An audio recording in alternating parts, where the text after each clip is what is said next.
Hay una creencia muy extendida en la jardinería y la agricultura doméstica que dice que si quieres producir comida en serio, necesitas espacio en serio. Que los árboles frutales son el estándar de referencia de la productividad, que un manzano, un naranjo o un aguacate representan lo máximo que un jardín puede ofrecer en términos de rendimiento alimentario real. Y esa creencia está equivocada de una manera que sorprende a casi todo el mundo cuando ve los números. Plantas que además tienen un valor nutricional o culinario tan elevado que lo que producen en un espacio pequeño tiene un impacto real y medible en tu alimentación y en tu economía doméstica. Hoy te voy a mostrar 7 de ellas, cómo producen, cuánto producen, y por qué la mayoría de las personas que tiene jardín no las está cultivando todavía. 1. Freeses. La planta rastrera que produce más fruta por metro cuadrado que cualquier árbol del mundo. Si te dijera que puedes obtener entre 2 y 4 kilogramos de fruta fresca por planta al año, de una planta que cabe perfectamente en una maceta colgante, en una jardinera de ventana o en una hilera de 20 centímetros de ancho en el borde de cualquier jardín, probablemente lo encontrarías difícil de creer. Pero eso es exactamente lo que produce una fresa bien manejada, y la clave está en entender que las fresas no son anuales sino perennes que se reproducen solas de manera continua. Una planta madre produce estolones, esos tallos largos que se extienden horizontalmente y que en su extremo desarrollan una nueva planta completa, lista para enraizar donde toque el suelo. Una sola planta puede generar entre 5 y 10 plantas hijas en una temporada. Esas plantas hijas producen fruta al año siguiente. Y así sucesivamente, de manera que una inversión inicial de 10 plantas puede convertirse en 50 o 100 en 2 años sin ningún costo adicional. Las fresas producen fruta de manera continua durante toda la temporada en las variedades remontantes, no en un único periodo concentrado como la mayoría de los árboles frutales, sino en oleadas que se van sucediendo desde primavera hasta las primeras heladas. Su contenido en vitaminas se supera al de la naranja peso por peso. Sus antocianinas tienen efectos cardiovasculares y neuroprotectores documentados. 2. Tomates cherry. La planta que no para de producir desde junio hasta noviembre si sabes cuidarla. El tomate cherry es técnicamente una hortaliza aunque biológicamente es una fruta, y esa distinción importa poco cuando ves lo que produce una sola planta bien manejada durante una temporada completa. Una variedad indeterminada, las que siguen creciendo y produciendo de manera continua en lugar de concentrar toda su producción en un periodo corto, puede llegar a producir entre 3 y 5 kilogramos de tomates en una sola temporada desde una maceta de 20 litros. Eso en un espacio vertical de 1,5 metros de altura si la entrenan sobre un tutor, lo que significa que su huella en el suelo puede ser de 20 centímetros mientras su producción supera con creces a la de muchos árboles en su primer año de vida. Los tomates cherry tienen además una concentración de licopeno, el antioxidante liposoluble asociado a la reducción del riesgo de cáncer de próstata y enfermedades cardiovasculares, significativamente más alta que los tomates de mayor tamaño porque el licopeno se concentra principalmente en la piel y la proporción piel-pulpa es mayor en los frutos pequeños.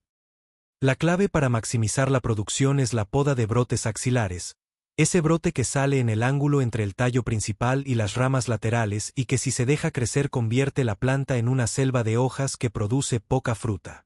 Eliminando esos brotes regularmente, la planta dirige toda su energía hacia la producción de frutos en lugar de hacia el crecimiento vegetativo. 3. Albahaca. La hierba que produce comida de manera tan continua que es imposible consumir toda su producción.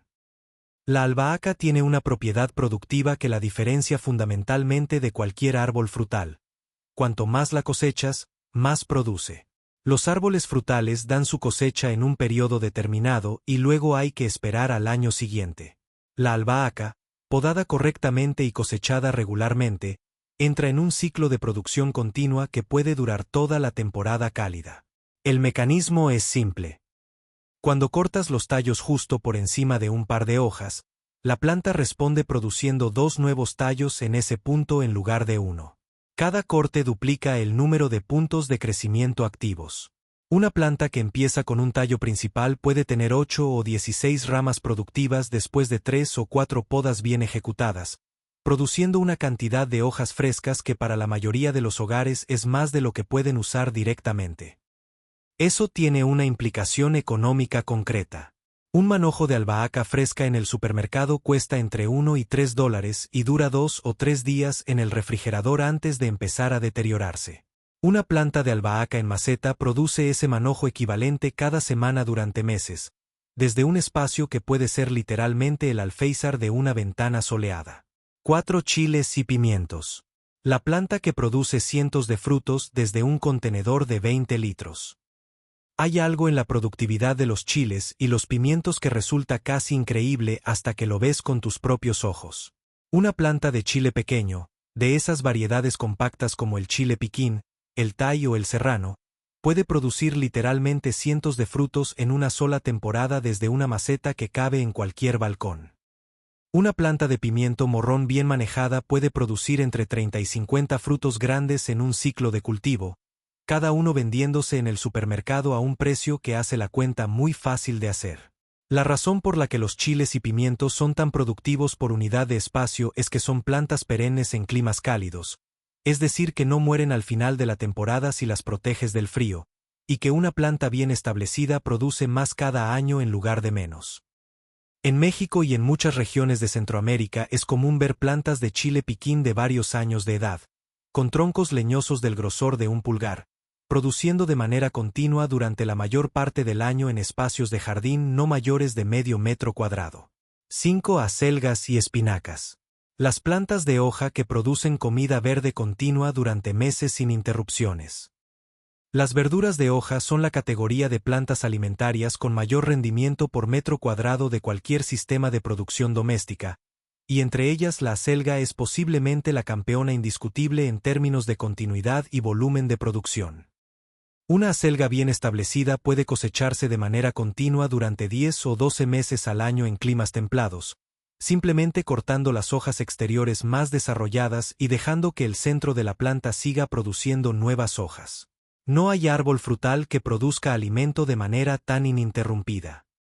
La espinaca comparte esa productividad sostenida, con la ventaja adicional de que tolera temperaturas frías que matan a la mayoría de las plantas de producción, lo que permite cultivarla durante el otoño y el invierno mientras el resto del jardín está inactivo. Nutricionalmente ambas son extraordinariamente densas. Las hojas de acelga contienen vitaminas K, A, C y E junto con magnesio, potasio y hierro en concentraciones que hacen de una sola porción de hojas frescas un suplemento multivitamínico completo. 6. Pepinos. La planta trepadora que produce un fruto grande cada 2 días desde 1 metro cuadrado. El pepino es uno de esos cultivos que cuando empiezan a producir te generan el problema opuesto al que tenías antes de plantarlos. Porque una planta de pepino en plena producción, cultivada verticalmente sobre una red o un tutor para maximizar el espacio, puede producir un fruto maduro cada 2 o 3 días durante todo el verano. Una sola planta bien manejada puede dar entre 15 y 20 pepinos en una temporada, desde un espacio de suelo de apenas 30 por 30 centímetros si crece en vertical. 2 o 3 plantas producen más pepinos de los que una familia promedio puede consumir frescos, con el excedente disponible para encurtir, lo que por sí mismo es otro alimento fermentado con propiedades probióticas que ya discutimos en otro contexto. Los pepinos tienen además un contenido en agua de casi el 96% que los convierte en uno de los alimentos más hidratantes disponibles, con cucurbitacinas y flavonoides con propiedades antiinflamatorias documentadas. Su piel contiene sílice, un mineral que apoya la síntesis de colágeno en tejido conectivo y que muy pocos alimentos aportan en cantidades significativas. 7 microgreens o germinados. Las plantas que producen el mayor valor nutricional por centímetro cuadrado de cualquier alimento conocido. Los microgreens son la planta de esta lista que más transforma la manera en que piensas sobre lo que significa producir comida en casa, porque rompen todos los supuestos sobre escala, tiempo y espacio que se aplican al resto de la jardinería. Un microgreen es simplemente la plántula de cualquier vegetal cosechada entre 7 y 14 días después de la germinación, cuando todavía tiene solo sus primeras hojas verdaderas. En ese estado el valor nutricional es extraordinario.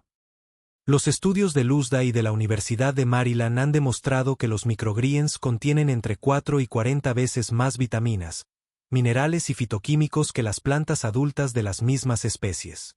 El brócoli en estado de microgreen tiene concentraciones de sulforafano hasta 40 veces superiores a las del brócoli adulto. Los girasoles tienen niveles de vitamina E extraordinarios. Los guisantes tienen una concentración de vitamina C que supera a la naranja. Y todo esto se produce en una bandeja de 30 por 20 centímetros, en una cocina sin luz solar directa si se usa una lámpara básica de espectro completo, en un ciclo de 7 a 14 días, que significa que puedes tener producción continua sembrando una bandeja nueva cada semana. 7 plantas. Ninguna necesita más de 1 metro cuadrado. Ninguna requiere esperar años para producir su primera cosecha. Ninguna exige el conocimiento especializado que demanda el manejo de un árbol frutal. Y todas producen, en términos de valor nutricional por metro cuadrado y por mes de cultivo, más que la mayoría de los árboles que la gente planta con la ilusión de la autosuficiencia y que durante los primeros 3 o 5 años producen principalmente sombra y expectativas.